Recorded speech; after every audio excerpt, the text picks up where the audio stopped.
ప్రియమైన దేవుని బిడ్డలారా, ప్రభునామమున కృపా సమాధానములు దేవుడు మీకు అనుగ్రహించును. ఆమేన్. యూదా రాజసింహం తిరిగి లేచెను, యూదా రాజసింహం తిరిగి లేచెను, తిరిగి లేచెను, తిరిగి లేచెను, యూదా రాజసింహం తిరిగి లేచెను.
చూడండి, వాక్యంలోకి వెళ్దాం. ఫిలిప్పీయులకు రాసిన పత్రిక 4వ అధ్యాయము 4 నుండి 7 వచనాల వరకు చదువుదాం. ఎల్లప్పుడూ ప్రభువునందు ఆనందించుడి, మరలా చెప్పుదును ఆనందించుడి, మీ సహనం సకల జనులకు తెలియబడని ప్రభు సమీపంగా ఉన్నారు. దేనిని గురించి చింతపడకుడు గాని ప్రతి విషయంలో ప్రార్థన విజ్ఞాపనముల చేత కృతజ్ఞతాపూర్వకంగా మీ విన్నపములు దేవునికి తెలియజేయుడి. అప్పుడు సమస్త జ్ఞానమును గురించి దేవుని సమాధానం యేసుక్రీస్తు వారు మీ హృదయంలో మీ తలంపులకు కావలి ఉండును. ప్రార్థన చేసుకుందాం. అందరూ కూర్చోండి. ప్రేమ గల మా తండ్రి, దయగల దేవా, నీ గొప్ప కృపను బట్టి ఈ ఆరాధన ముందు నాయన ఇంతవరకు పాటల ద్వారాను, స్తుతుల ద్వారాను, ప్రార్థనల ద్వారాను మహిమ పొందిన తండ్రి, ఇదిగో ఇప్పుడు నీ మాటలు వినవచ్చున్నాం ప్రభా. నీ ఆత్మ ద్వారా మీరు నాతో మాట్లాడమని వాక్యమైన చేస్తున్నాము. నిన్ను పెట్టుకుని ప్రార్థిస్తున్నాము తండ్రి. ఆమేన్. ప్రియమైన దేవుని బిడ్డలారా, ప్రభు నామమున కృపా సమాధానములు దేవుడి మీకెల్లరకు అనుగ్రహించునుగాక. ఆమేన్. యేసు ప్రభు మరణమును జయించి తిరిగి లేచి సమాధిని ముద్రను కావలి బండ అన్ని కూడా తిరిగి లేచి 40 దినముల వరకు వారికి కనబడుచున్నారు. అపోస్తలుల కార్యముల గ్రంథము 1వ అధ్యాయంలో ఈ విషయములను మనం చూడగలం. 40 దినముల వరకు దానికి ఒక క్రమ సంఖ్య ఉందండి. 40 దినముల వరకు వారికి అగపడుచు ప్రత్యక్షంగా ఆయన శరీర దారిగా ఎలా ఉన్నారో అలాగే కనబడుచు వారితో తిరిగి త్రాగి వారితోనే ఉన్నారు. అయితే మహిమ శరీరం ధరించి ఉన్నారు. ఈ మరణమును తిరిగి జయించి లేచినటువంటి సంతోషము ఆనందము ఇలా మనకు నిత్యము ఉండాలని ప్రభు కోరుకుంటున్నాం. చూడండి, ఏదైనా పుట్టినరోజు కానీ వివాహ కార్యక్రమం జరిగిన దినం కానీ సంవత్సరానికి ఎన్నిసార్లు జరుగుతారమ్మా? ఒకసారి జరుగుతారు కదా. పునరుద్ధాన దినమును సంవత్సరానికి 52 సార్లు జరుగుతాము. ఆదివారం అంటే ఏమనుకున్నారు? పునరుద్ధాన దినము. ఆదివారం అంటే చెప్పండి, ప్రభు తిరిగి మరణమును జయించి తిరిగి లేచినటువంటి దినము అని ఆదివారం సూచనగా ఉంది. ఈ పునరుద్ధాన పండుగను సంవత్సరంలో ఎన్నిసార్లు చేస్తారండి?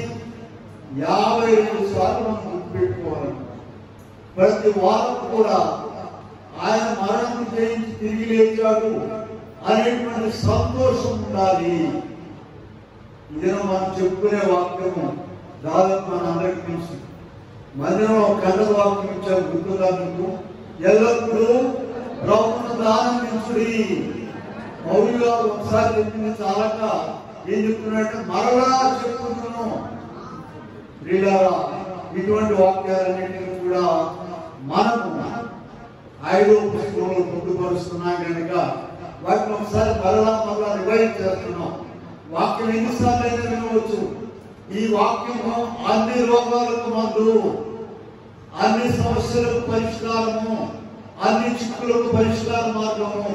ఈ దినం మనం ధ్యానించేటువంటి వాక్యం ఫిలిప్పీయులకు రాసిన పత్రిక 4వ అధ్యాయము 4 నుండి 7 వరకు ఉన్న భాగాన్ని మీరు కంటద పెట్టుకోండి. అది అన్ని రోగాలకు మందు. ఎల్లప్పుడూ ప్రభునందు ఆనందించుడి. మరలా చెప్పుదును, ఆనందించుడి. ఈ సహనము సకల జనులకు తెలియబడేది. ప్రభు సమీపంగా ఉన్నాడు. దేని గురించి చింతపడుతుంది కానీ ప్రతి విషయంలోనూ ప్రార్థన విజ్ఞాపనల ద్వారా మీ విన్నపములు దేవునికి తెలియచేయుడి. అప్పుడు ఎప్పుడు బయలంత కలిగిన తర్వాత సమస్త జ్ఞానములకు మించిన దేవుని సమాధానం మీ హృదయములకు మీ తలంపులకు కావాలి. ఈ వాక్యాన్ని ధ్యానించుకున్నాం. ఎల్లప్పుడూ అంటే చెప్పండి, ఉదయము సాయంత్రము, మరి కష్టంలో నష్టంలో, ఉద్యోగం ఉన్నా లేకపోయినా, ఏమున్నా లేకపోయినా, ఎల్లప్పుడూ అనే మాటలో అన్నీ ఉన్నాయి. ఎల్లప్పుడూ ప్రభునందు. మీ బైబిల్లో చూడండి, సొంత మాటలే కాదండి. మన వాక్యాల్లో, మనం రాసే పుస్తకాల్లో కానీ, మనం బోధించే వాక్యంలో కానీ రిఫరెన్స్లు ఎన్ని కావాలనిస్తున్నాం. ఇవాళ వాక్యంలో మనం చూడగలిగితే, చెప్పగలిగితే 40, 50, 60 రిఫరెన్స్లు కూడా ఉన్నాయి. ఇంకా కొన్ని మాత్రమే మనం మినహాయించాం. మరి ఎలాగైతే మనకు ఇదిగో ఇలా కొంచెం వెంటనే మేము అక్కడ అమెరికాలో మీటింగ్ లో మాట్లాడుతున్నామండి. వారు మరి ట్రీట్మెంట్ కూడా చేయలేదు. రిఫరెన్స్ చెప్పగానే స్క్రీన్ మీద వచ్చేస్తుంది. చెప్పిన వెంటనే స్క్రీన్ మీద పెద్ద అక్షరాల్లో ఆ రిఫరెన్స్ మొత్తం వచ్చేస్తుంది. అలాగే సరే మనకున్న పరిభాషలో చదవడానికి వీళ్ళతో రాసి ఇచ్చాను నేను రిఫరెన్స్. వాక్యంలో చదివాను కూడా వెంటనే చదవడం. కనుక ఇక్కడ మనం చూసినట్లయితే చూడండి, అన్ని సమయాల్లో అన్ని విషయాల్లో అన్ని కాలాల్లో అన్ని వేళలా ఇంకా ఎన్ని మాటలు ఉన్నాయి అవి చెప్పుకో. మరి చాలా కష్టాలు నష్టాలు ఇబ్బందులు ఉన్నాయి కదా. చూడండి, నెహెమ్యా గ్రంథంలో 8:10 ఒక మాట కనబడుతుంది. యెహోవా యందు ఆనందించుట వలన మీరు బలముందుదురు. ఏంటండి, పాలు తాగడం వల్ల బలం వస్తుంది, హార్లిక్స్ ఎన్సులో ఏదో ఒకటి వేసుకోవడం వల్ల బలం వస్తుంది, మంచి ఆహారము అనుకుంటారు. కానీ ఇదేం బలము చూడండి, యెహోవా యందు ఆనందించుట వలన మీరు బలముందుదురు. ఈ లోకంలో అన్నిటినీ జయించడానికి ఈ బలం పనికొస్తుందండి ప్రియులారా. అన్నిటినీ జయించడానికి ఈ బలము పనికొస్తుంది. అందుకనే మనకు రాశారు, లోకాన శాశ్వతానందమే నీవులే.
మనం ఇక్కడ చూసినట్లయితే లూకాసు సువార్త 12:19 నా ప్రాణము ఏమన్నాడు, నా ప్రాణమా అనేక సంవత్సరములు విస్తారమైన ఆస్తి నీకు సమకూర్చబడి ఉన్నది. సుఖించుము, తినుము, త్రాగుము, సంతోషించుమని చెప్పుకొందుననుకొని. ఒకతనికి బాగా సంపద పంటలు పండాయట. ఇంకొక ఆయన చూడండి వీళ్ళారా, 103వ దావీదు కీర్తన 1వ వచనంలో మనం చూసినట్లయితే 103:1 నా ప్రాణమా, ఇది కూడా నా ప్రాణమాన్ని మొదలు పెట్టాడు. యెహోవాను సంతుతించుము, నా ప్రాణమున్న సమస్తమా. వీళ్ళారా, మరి ఎవరి సంతోషము చివరి వరకు ఉన్నదో ఆలోచించండి. తినుము త్రాగుము అనేటువంటి ఆయన ఏమయ్యాడు, ప్రాణం లేకుండానే పోయాడు. అప్పుడే ప్రభు పిలిచాడు, అప్పుడే ప్రభు పిలిచి రమ్మని చెప్పాడు. కనుక పిల్లారా, కీర్తన గ్రంథం 1వ అధ్యాయం 2వ వచనంలో మనకు తెలిసినది, యెహోవా ధర్మశాస్త్రమునందు ఆనందించుచు దివారాత్రులు. 119 చూడండి, 119 అధ్యాయం 70వ వచనంలో చూసినట్లయితే, నేను ఈ ధర్మశాస్త్రమును బట్టి ఆనందించుచున్నాను. వీళ్ళారా, ఇదేంటి ఆనందము? పంటలు పండితే ఆనందము, డబ్బు బాగా ఉంటే ఆనందము, ఆరోగ్యం ఉంటే ఆనందము కాదండి. ఇక్కడ చూస్తే ఇదిగో ఇలాగూ మనము వాక్యం ద్వారా ఆనందించేటువంటి పద్ధతిని నేర్చుకొని అదిగో వాక్యంలోకి వెళ్ళాలి. ఎల్లప్పుడూ ప్రభు నందు ఆనందించు అనేటువంటి దానిలోకి వెళ్ళాలి. ఇందాక ఆరాధనలో మనం చదువుకున్నటువంటి భాగము యెషయా గ్రంథం 61:10 మనం చూసినట్లయితే, పెండ్లి కుమార్తె రీతిగాను ఆభరణములతో అలంకరించుకొని పెండ్లి కుమార్తె రీతిగాను చివరిలో చదువుతాం, కాగా యెహోవాను బట్టి మహానందముతో ఇలాగా వాక్యము ధ్యానించండి. ఏంటి ఆయనకు వచ్చిన మహానందం ఏంటి, నాకు రాలేదేంటి అని ఆలోచించండి.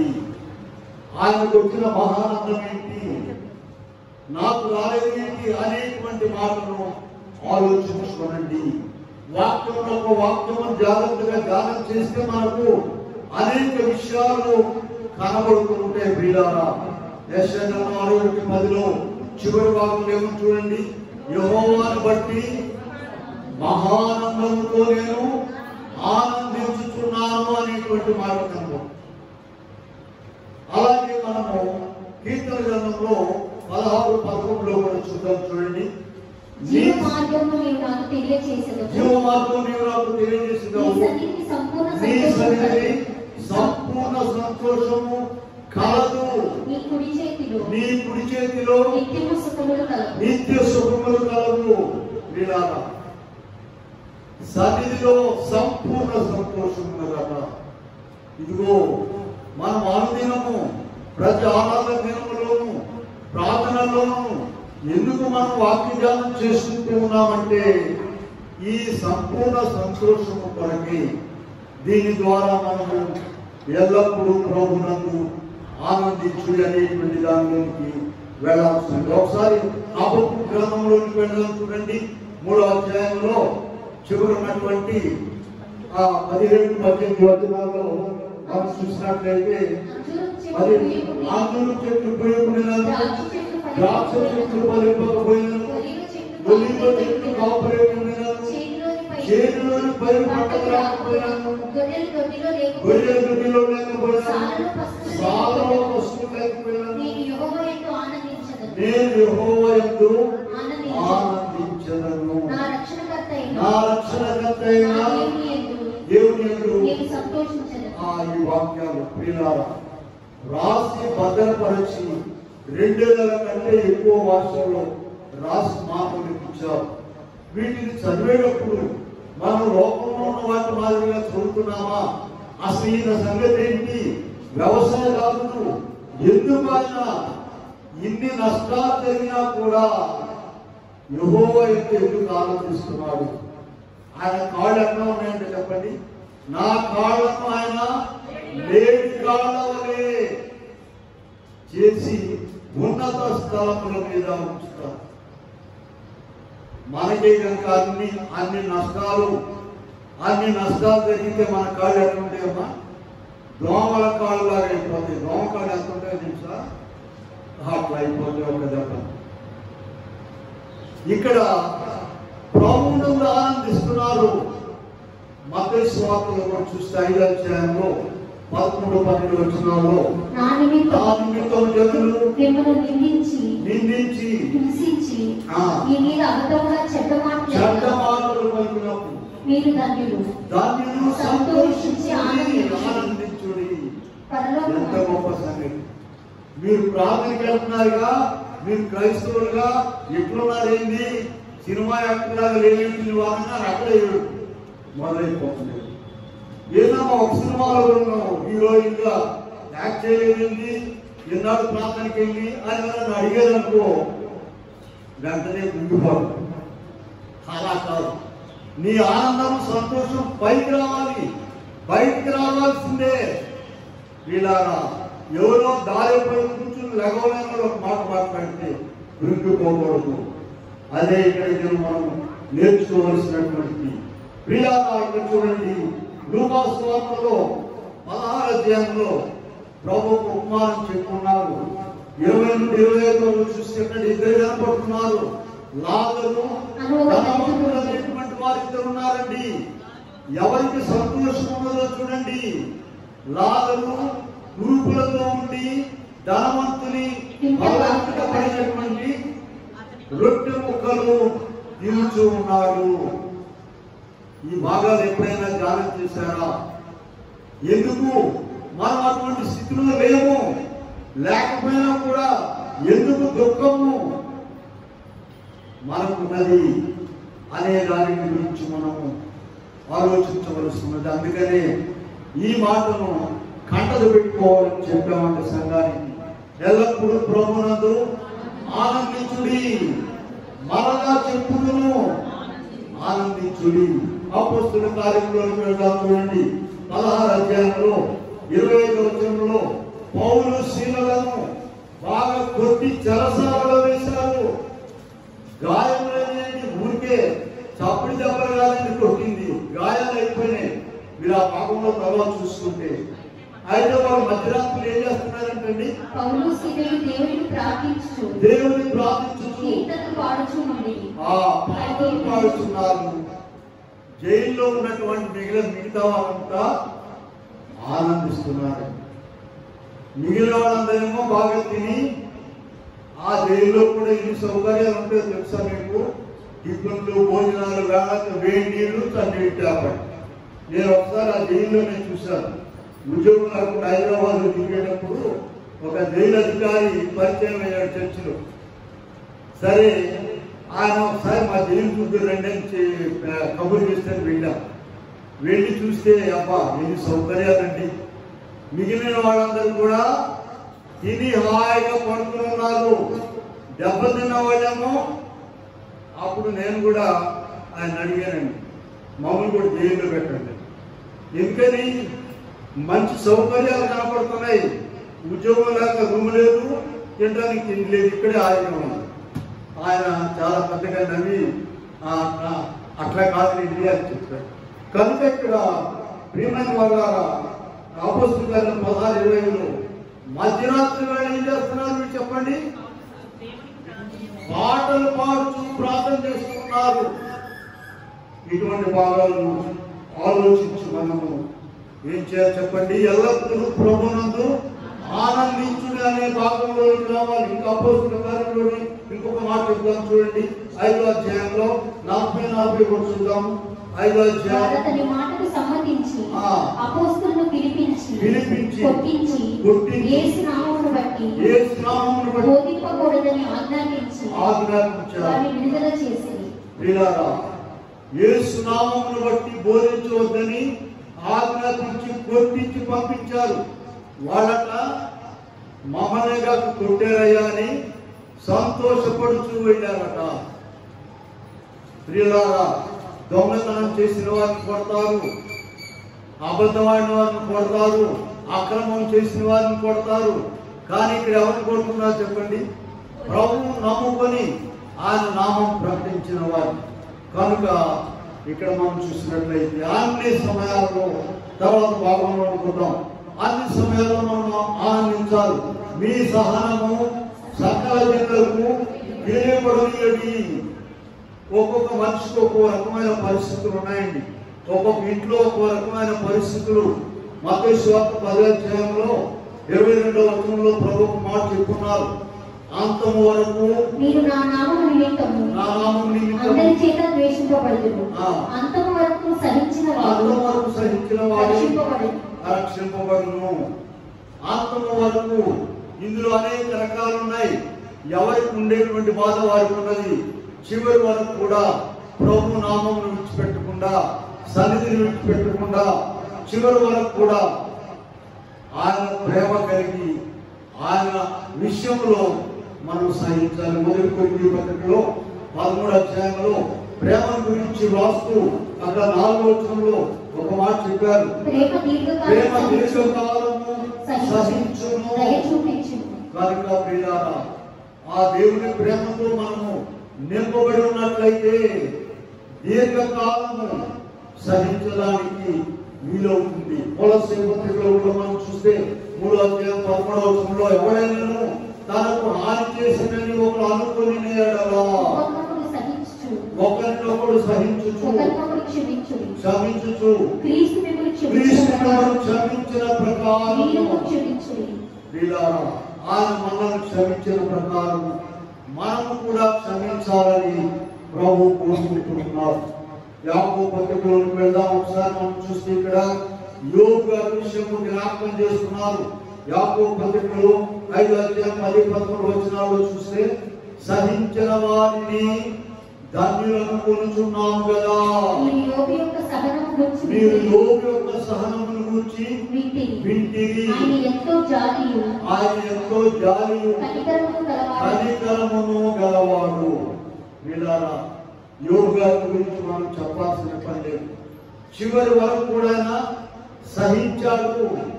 సహించిన వారమైతే ఆయన తోడయ్యాం. ఇదిగో మనము 40 దినములు క్రీస్తు ప్రభు యొక్క శిలువ శ్రమలను ధ్యానం చేశాము. ఆయన సహించారు, ఓర్చుకున్నారు, కొరడా దెబ్బలను, ఉమ్మిని అన్నింటిని కూడా ఓర్చుకున్నారు. చివరికి ఏమైంది చెప్పండి? మరణము, బండ, ముద్ర, కావలి అన్ని కూడా ఎగిరిపోయినాయి. అలాగే మన మీద ఉన్నటువంటి నిందలు, అవమానాలు అన్ని కూడా ఎగిరిపోతాయి. అందుకని ఇక్కడ 2 తిమోతి పత్రికలో 2:12 చక్కగా ఒక మాట, సహించిన వారమైతే ఆయనతో కూడా ఏలుదుము. సహించిన వారమైతే కనుక ప్రియులారా, ఇంతవరకు మనం ఏం చెప్తున్నాం చూడండి. ఎల్లప్పుడూ ప్రభువునందు ఆనందించుడి, మరల చెప్పును ఆనందించుడి. మీ సహనము సకల జనులకు తెలియబడనీయుడి. ప్రభు ఎక్కడున్నాడట? సమీపముగా ఉన్నాడు. మానవులకు దేవుడు తన పోలిక, తన స్వరూపము, తన దివ్య లక్షణాలు ఇచ్చి వారికి ఎప్పుడు దూరంగా లేరు. ఆయన మనకు సమీపంగా ఉన్నారు. చాలా రిఫరెన్స్లు ఉంటాయండి మా దగ్గర, పుస్తకంలో పనికొచ్చే విధంగా రాస్తున్నాం కనుక కొన్ని చెప్తాను చూడండి. ఇక్కడ మనం చూసినట్లయితే మత్తయి సువార్త 18:20లో ఎక్కడ 2-3 నా నామమున కూడి ఉన్నారో వారి మధ్యన ఉన్నారని చెప్పారు. వీళ్ళ కీర్తన గ్రంథం 71లోను మనం ఇప్పుడు చదువుకునేటువంటి భాగంలోను ఎక్కడున్నాడంటే ప్రభు సమీపముగా ఉన్నారు. ప్రభు మనకు సమీపముగా ఉన్నారు. అలాగే మనం చూసినట్లయితే మత్తయి సువార్త చివరి అధ్యాయంలో 21లో చూడండి. యుగ సమాప్తి వరకు సదాకాలము నేను మీతో కూడా ఉన్నాను. మనతో ఉన్నారు, మనకు సమీపంగా ఉన్నారు, మన మధ్య ఉన్నారు, మనలో ఉన్నారు. మొదటి యోహాను పత్రికను చూడండి. మొదటి యోహాను పత్రిక 4:4లో చిన్న పిల్లలారా, చిన్న పిల్లలారా అంటే ఏంటో తెలుసా మీకు? చిన్న పిల్లలారంటే 70-80 ఏళ్ళు వచ్చిన వాళ్ళని కూడా చిన్న పిల్లలారా అని ప్రభు సంబోధించడం మనం చూస్తున్నాం. చిన్న పిల్లలారా, యోహాను సువార్త మత్తయి సువార్త 18వ అధ్యాయంలోకి వెళ్ళండి. మనకు అక్కడ ఒక మాట కనబడుతుంది. మత్తయి సువార్త 18వ అధ్యాయం చదవండి. ప్రారంభంలో ఆ కాలంలో శిష్యులు యేసు వద్దకు వచ్చి పరలోక రాజ్యంలో ఎవడు గొప్పవాడని అడుగగా ఆయన ఒక చిన్న బిడ్డను తన ఎద్దకు పిలిచి తీసుకున్నాడు. వారి మధ్య నిలబెట్టి మీరు మార్పు నొంది బిడ్డల వంటి వారైతేనే కాదు పరలోక రాజ్యంలో ప్రవేశింపరని ఎంత గొప్ప సంగతి! మానవ జీవితంలో చాలా సంతోషకరమైనటువంటి దినాలు, ఆనందకరమైన దినాలు ఎప్పుడో తెలుసా? ఆ చిన్నపిల్లలు స్కూల్కి వెళ్తుంటారు, వాళ్ళకి ఏం తెలియదు, హాయిగా వెళ్తుంటారు. ఇక పెద్ద ఏముంది, ఇక బరువులు నెత్తి మీద పడుతూ ఉంటాయి. వివాహం కాగానే ఇంకా పెద్ద బరువు పెడతారు. చివరికి ఈ బరువులు సరిపోతుంది. కనుక ఇక్కడ చిన్న పిల్లలాగా మార్పు చెందితేనే, అందుకని ఇక్కడ మొదటి యోహాను పత్రిక 4వ అధ్యాయము 4వ వచనంలో ఏం చెప్తున్నారంటే, చిన్న పిల్లలారా మీలో ఉన్నవాడు లోకంలో ఉన్న వారి కంటే గొప్పవాడు కనుక మీరు వారిని జయించున్నారు. మనలో ఉన్నాడంటే ప్రభు. ఎలా ఉన్నాడు? 2 వాక్యాలు చూపిస్తాను చూడండి, అందరూ తెలిసినవి. మొదటి కొరింథీ 3:16 మీ దేహము దేవుని ఆలయమని మీరెరుగరా. 6:9 మొదటి కొరింథీ 6. మీ దేవుడు దేవుని వలన మీకు అనుగ్రహింపబడి మీలో ఉన్న పరిశుద్ధాత్మకు ఆలయమై ఉన్నదని మీరు ఎరుగరా. మీరు మీ సొత్తు కాదు. ఇక చివరిగా మనం చూస్తే దేవుడంతా వారితోనే నివసిస్తూ ఉన్నారట. మనం ప్రకటన గ్రంథం 21లో చూసాం, అది వేరండి. ఆయన వారితో కాపురం ఉన్నారంటాము. ఈ మధ్యలోనే చూద్దాం, యెషయా గ్రంథంలోకి వెళ్దాం చూడండి. 57వ అధ్యాయంలో 15వ వచనంలో మనం చూస్తే మహాగణుడు, పరిశుద్ధుడు, నిత్య నివాసి అయిన వాడు సెలవిస్తున్నాడు, నేను మహోన్నతమైన పరిశుద్ధ స్థలములో నివసించువాడను. అయినను వినయము గల వారి ప్రాణమును ఉజ్జీవింపచేయుటకు చేయుటకు నలిగిన వారి ప్రాణమును ఉజ్జీవింప చేయుటకు వినయము గల వారి యొద్దను దీన మనసు గల వారి యొద్దను నివసించుచున్నాను. దేవుడు ఎక్కడ నివసిస్తున్నాడు అంటమ్మా? పల్లెటూరులో ఏమంటారంటే పెద్దవాళ్ళని, అయ్యా ఎక్కడ ఉంటున్నారు మీరు, కూతురు ఎక్కడ ఉంటున్నారా కొడుకు ఎక్కడ ఉంటున్నారా అని అడుగుతారు ముసలివాడు. దేవుడు ఎవరెక్కడ ఉంటున్నాడట? వినయము గల వారి యొద్దను దీన మనసు గల వారి యొద్దను నేను నివసించుచున్నాను. మనం ప్రార్థన చేసుకోవాలి. ఆయన మనకు సమీపంగా ఉన్నాడు కనుక అందుకని దైవజనులు ఒక చిన్న ప్రార్థన నేర్పాడు. దేవా నాకు కనబడుము, నాతో మాట్లాడము, అందరికీ కనబడుము, అందరితో మాట్లాడు. ఈ ప్రార్థన రోజు చేసుకున్నట్లయితే ఆయన మనకు కనబడు. చూడండి మత్తయి సువార్త 8వ అధ్యాయము 23లోను, తర్వాత మార్కు సువార్త 4:36 మనం చూస్తే ఆయన ధోని ఎక్కినప్పుడు ఆయన శిష్యులు ఆయన వెంట వెళ్ళి సముద్రం మీద తుఫాను లేచినందున ఆ ధోని అలల చేత కొట్టబడెను. అప్పుడు ఆయన నిద్రించుచుండగా వారు ఆయన ఎదురుకు వచ్చి ప్రభువా నశించిపోవచ్చున్నాము, మమ్మల్ని రక్షించమని చెప్పి ఆయన లేపి. అందుకు ఆయన చూడండి సముద్రం మీద ప్రయాణం చేస్తున్నారు, ప్రభు లోన్లో ఉన్నారు, పడుకున్నట్టుగా ఉన్నారని చూద్దామని. ఆయన నిద్రపోడు, నిన్ను కాపాడువాడు ఇంకొకరు నిద్రపోడు. తుఫాను వచ్చేసింది, భయపడిపోయారు. ఆయన లేపారు, ప్రభా నశించుకోతున్నాము, నీకు చింత లేదా అని అడుగుతున్నాడు. వెంటనే ఆయన లేచి సముద్రమును గాలిని గర్జించగా అన్ని కూడా నిర్మలమైంది. అక్కడ మనం చూస్తే ఫిజికల్ గా వారి మధ్య ఉన్నట్టు చూస్తున్నాం, కానీ ఎప్పుడు కూడా మనకునే ఉన్నారు. ఒక వచనం కూడా ఉందిగా, ఎల్లవేళలా అని పాడతారు కదా మీరు, ఎల్లవేళలా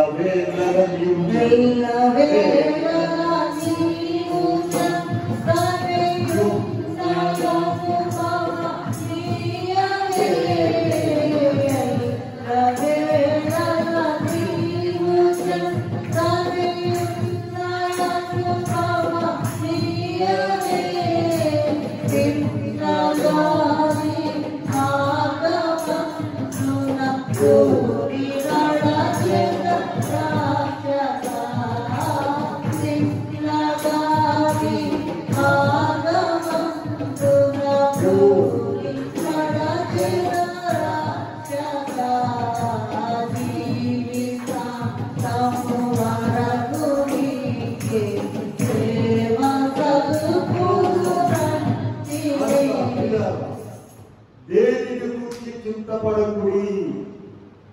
ఇక్కడ ఈ మాట గుర్తుపెట్టు, దేనిని గురించి చింతపడకుడి. ఎందుకని ప్రభు సమీపంగా ఉన్నాడు.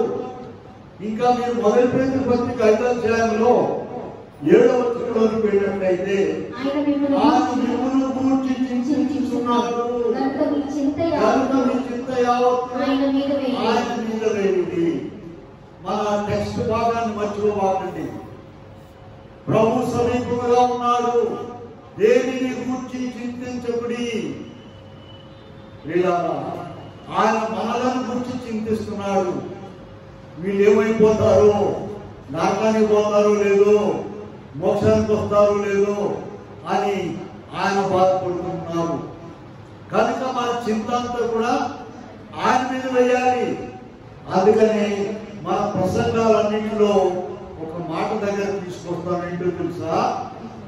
నీవు ప్రతిదినము కూడా నీ ఇంట్లో 2 పూట్ల ప్రార్థన చేసుకో. నీకున్న దిగులు, విచారము, చింత అన్ని కూడా ప్రభువుతో చెప్పుకోవడానికి అలవాటు చేసుకో. మత్తయి సువార్తలో నుండి 2000 సంవత్సరాల క్రితం ఒక మాట రాయించారు చూడండి.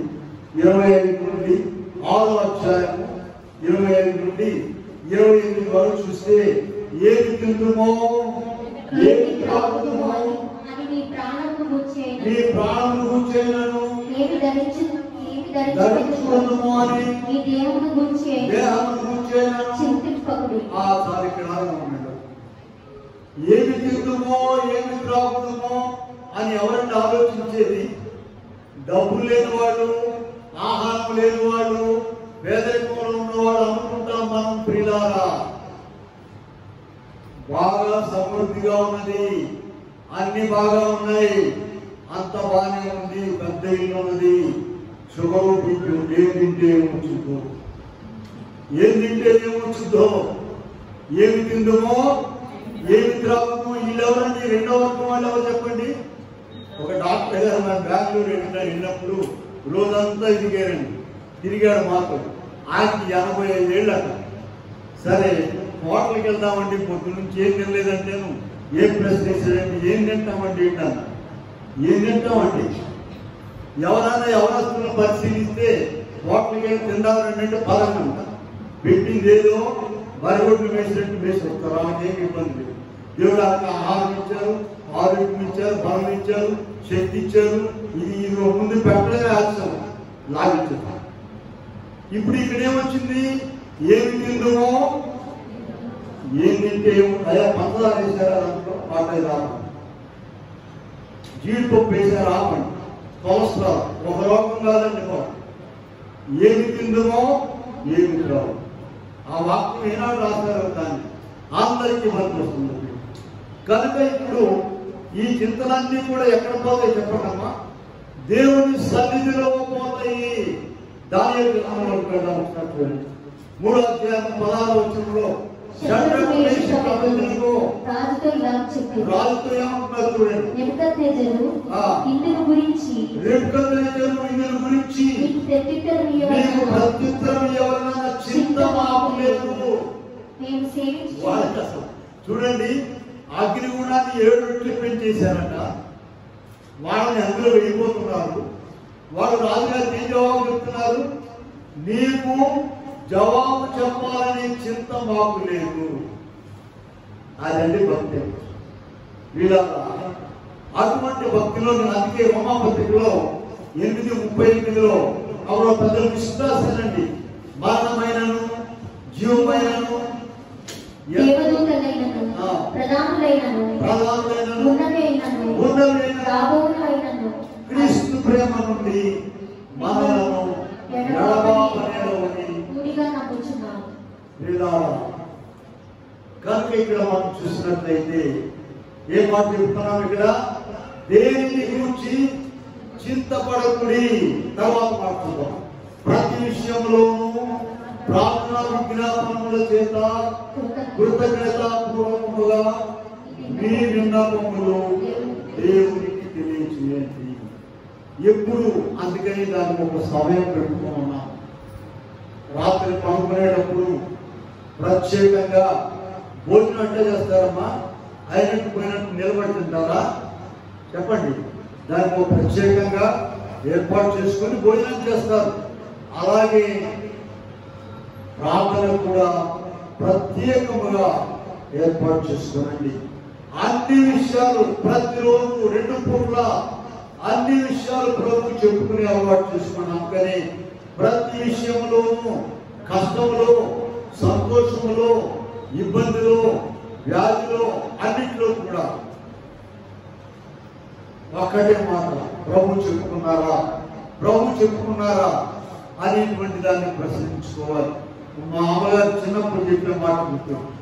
స్కూల్కి వెళ్తున్నా సరే ప్రభు చెప్పుకున్నారా, అన్నం తింటుంటే ప్రభు చెప్పుకున్నారా, పడుకున్నాం అనుకో ప్రభు చెప్పుకున్నారా, జ్వరం వచ్చింది అరే ప్రభు చెప్పుకున్నావా అనే మాట గుర్తుపెట్టు. ప్రతి విషయంలో ఎప్పుడు చెప్పుకుంటారు? దానికి ఉదయం సాయంత్రం ఎలాగైతే భోజన ఏర్పాట్లు సమయం ఏర్పరచుకున్నామో ప్రార్థన సమయం కూడా ఏర్పరచుకోవాలి. మనం ఇక్కడ అనేక ప్రార్థనలు ఉన్నాయండి. శ్రమలు, బాధలు. చూడండి, ఏరియా గారు ఆసక్తి గల ప్రార్థన చేశారు. యాకోబు పత్రిక 5:17 చూసినట్లయితే ఆయన ఆసక్తి గల ప్రార్థన చేశారట. అపోస్తలుల కార్యం 12:5లోనైతే సంఘము అత్యాసక్తి గల ప్రార్థన చేసింది. వీళ్ళారా అనేక ప్రార్థనలు ఉన్నాయి ఇక్కడ. కనుక ఇక్కడ మనం చూస్తే యోబు పత్రిక యోబు గ్రంథంలో 1:21 చూసినట్లయితే యోబు గారి ప్రార్థన చూడండి. నేను నా తల్లి గర్భంలో నుండి దిగబడినై వచ్చితిని. యెహోవా ఇచ్చెను, యెహోవా తీసుకొనిపోయెను, యెహోవా నామమునకు స్తుతి కలుగును గాక. ప్రియులారా, ఇందాక హబక్కు గ్రంథంలో 3వ అధ్యాయం చదివాం కదా, అంజూరపు చెట్లు. ఆ మొదటి వచనంలో చదవండి. హబక్కు 3:1 చదవండి. 3వ అధ్యాయంలో 1వ వచనం చదవండి. ప్రవక్తయగు హబక్కు చేసిన ప్రార్థన అదేంటంట? హబక్కు చేసిన ప్రార్థన. ఎంత సంతోషం ఉన్నదో చూడండి ప్రియులారా. ఈ సంతోషము మనకు కావాలంటే ప్రతిదినం కూడా ప్రభు సన్నిధిలో మనం గడపడం ద్వారా ఆ సంతోషాన్ని మనం పొందుతాం. చివరి భాగంలో చూడండి. ఫిలిప్పీ 4వ అధ్యాయంలో 7వ వచనం. అప్పుడు సమస్త జ్ఞానములకు మించిన దేవుని సమాధానము యేసుక్రీస్తు వలన మీ హృదయములకు తలంపులకు ఇప్పుడు నీవు ఎల్లప్పుడూ ప్రభువుని ఆనందించినట్లయితే నీ సహనము సకల జనులకు తెలియబడజేసినట్లయితే ప్రభు సమీపంగా ఉన్నాడని నీవు తలంచినట్లయితే ఎప్పుడు నీవు దేనిని గురించి చింతపడకుండా ఉన్నట్లయితే అప్పుడు ఏంటంట? సమస్త జ్ఞానమునకు మించిన దేవుని సమాధానము మీ హృదయములకు మీ తలంపులకు. హృదయము ఎంత ఘోరమైందో ఇర్మియా 17:9 తెలుసు కదా మనకు. ఇర్మియా గ్రంథం 17:9 అందరికీ తెలుసు. హృదయం అన్నిటికంటే మోసకరమైనది, అది ఘోరమైన వ్యాధి గలది, దానిని గ్రహింపగలవాడెవరు. ఇంకొక మాట చూపిస్తాను చూడండి. హృదయంలో ఉన్నటువంటి ఒక పెద్ద లోన్, ఒక లారీ లోన్ ఉంది అక్కడ చూడండి. మార్కు సువార్త 7:21 ఒకసారి చూడండి. మార్కు సువార్త 7:21 చదవమ్మా. లోపలి నుండి అనగా మనుషుల హృదయములో నుండి మార్కు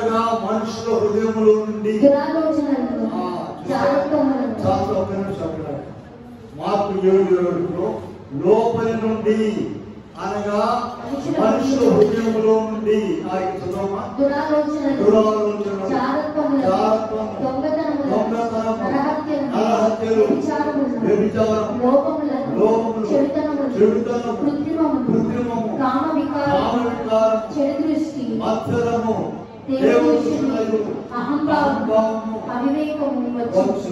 ఈ చెడ్డవన్నీ లోపల నుండి ఇవన్నీ కూడా మనిషికి సమాధానం లేకుండా చేస్తాయి. ఇవన్నీ కూడా మనిషికి సమాధానం లేకుండా చేస్తాయి. వీటన్నిటినీ పోగొట్టుకోవాలంటే ప్రపంచంలో ఎక్కడ తిరిగినా కూడా పోబట్టి ఎవరి దగ్గర పోయినా పోవు. నీవు ప్రతిదినము దైవ సన్నిధిలో ప్రార్థన చేసుకున్నట్లయితే ప్రతిదినము ఈ వాక్యాలన్నీ రావాలి. నాలో ఉన్న అక్రమాన్ని తీసేయండి, అపవిత్రత అవసరమైన వీటన్నింటినీ కంటలు పెట్టుకుని కాగితం మీద రాసుకొని ఇవన్నీ తీసేయాలని ఎవరైతే ప్రార్థన చేసుకుంటారో వారికి తెలియకుండానే దేవుడు వాటన్నింటినీ వారి నుండి తీసుకొస్తాడు. ప్రియమైన వాళ్ళారా, యేసయ్య పుట్టక ముందే యెషయా 9:6 ఒక మాట చెప్పాడు. ఆశ్చర్యకరుడు, నిత్యుడకు తండ్రి, సమాధానకర్తయకు అధిపతి. సమాధానకర్త. మన కంటతో వాక్యం ఒకసారి చూడండి. అప్పుడు సమస్త జ్ఞానములకు మించిన దేవుని సమాధానము ఎవరు ఉన్నంట? బైబిల్లో ఉన్న మీ బైబిల్లో యేసు క్రీస్తు వలన. ఇంకంటే ఎవరి వలన కూడా నీకు సమాధానం రావు. ఎందుకని? యేసు క్రీస్తు ప్రభు పేరేంటమ్మా? యెషయా పుట్టక ముందే చెప్పారు. సమాధానకర్తయకు అధిపతి. ఆయన యేసయ్య పుట్టక ముందే చూశాడు. ఎవరన్నా వాళ్ళకి ఆ అబ్బాయి అమ్మాయి పుట్టాడు అనుకోండి, వీళ్ళు చూసి వచ్చిన వాళ్ళని ఏమంటారమ్మా, ఎలాగుండాలా, నల్లగుండాలా, ముక్కు అసలు ఏమన్నా నమ్మకుందా, బాగుందా అని అడుగుతారు కదా. చూడండి, యెషయా గారు యేసయ్య పుట్టక ముందే యేసయ్యను చూచి ఏదైనా మనకు శిశువు పుట్టాడు అసలు పుట్టెను, మనకు కుమారుడు అనుగ్రహించబడెను, ఆయన భుజం మీద రాజ్యభారమును, ఆశ్చర్యకరుడు, ఆలోచనకర్త, బలవంతుడైన దేవుడు, నిత్యుడు తండ్రి, సమాధానకర్తయగు అధిపతి.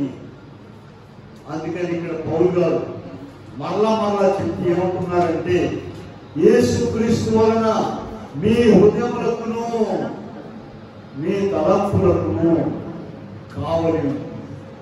ఇంకా కూర్చున్నామంటే, పడుకున్నామంటే, నిద్ర రాలేదంటే ఇక ఏం చేస్తుందమ్మా, మొత్తం అంత హైదరాబాద్ కూడా పోయేస్తుంది. అక్కడే ఉన్నాం, మనం తిట్టినోళ్ళు ఉంటే ఆ దగ్గరికి కూడా పోయి వాళ్ళు కూడా తీసుకొచ్చింది ఈ లోపల, మనం నిద్రపోయే లోపల బజార్లన్నీ తిరిగి వస్తుందమ్మా, తిరిగి రావడమే పని. అందుకని వాక్యంలో రాశారు, పట్టణమును పట్టుకుని వానికంటే తన మనస్సును స్వాధీనపరుచుకున్నవాడు శ్రేష్ఠుడు. కనుక వీళ్ళారా ఒక వాక్యం చూపించి ముగిస్తాను నేను. యెషయా గ్రంథము 53లోకి వెళ్ళండి. శిలువ శ్రమలను గురించి యెషయా గారు రాస్తూ, యెషయా గ్రంథం చాలా ప్రాముఖ్యమైనదండి.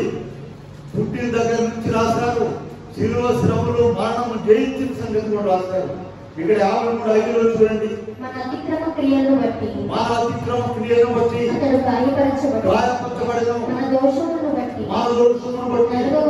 నలుగొట్టబడెను, మన సమాధానార్థమైన శిక్ష అతని మీద పడెను. ఆయన మీద మన సమాధానార్థమైన శిక్ష, మనకు రావాల్సిన దెబ్బలన్నీ కూడా ఆయనకు. కనుక యేసుక్రీస్తు వలన మనకు సమాధానం.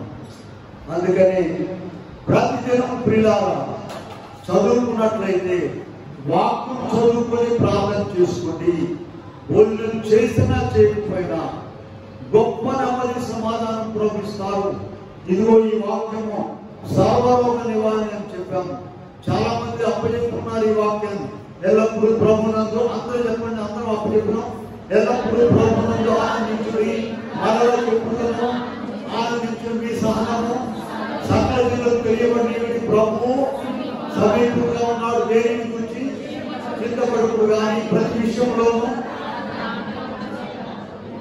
మీ విన్నపములు అప్పుడు సమస్త జ్ఞానముల గురించిన దేవుని సమాధానం మీ తలంపులకు, మీ హృదయములకు కావాలి. ఎంత గొప్ప మాట! రాయండి, రాసుకున్న అనేక సార్లు, 10 సార్లు రాయండి, కండలు పెట్టుకోండి, వాక్యము శరీరంలో ఎక్కించుకోండి. అప్పుడు గొప్ప సమాధానం ప్రభు మనమిస్తారు. అట్టి కృపదేవుడు మనకు అనుగ్రహించునుగా. ఆమె చిన్న ప్రార్థన చేద్దాము.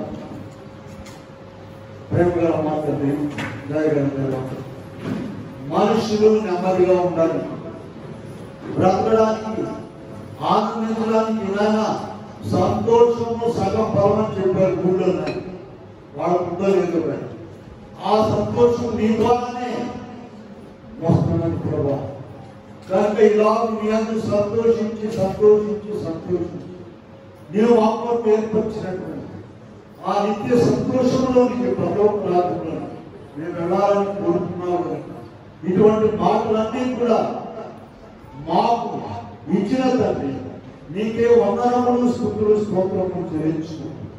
ఈ మాటలు మా హృదయంలో భద్రపరుచుకుని ఎల్లప్పుడూ నీ యందు ఆనందించే కృప దయచేయమని యేసు నామములో వేడుకొని ప్రార్థిస్తున్నాము తండ్రి. ఆమేన్. Hello friends, welcome to our channel. I am glad that you came across our channel. మా వీడియోస్ మీకు నచ్చుతున్నట్లయితే లైక్ చేయండి, కామెంట్ చేయండి, షేర్ చేయండి, సబ్స్క్రైబ్ చేసి బెల్ ఐకాన్ని ట్యాప్ చేయండి. Thanks for watching. మర్నాథ్.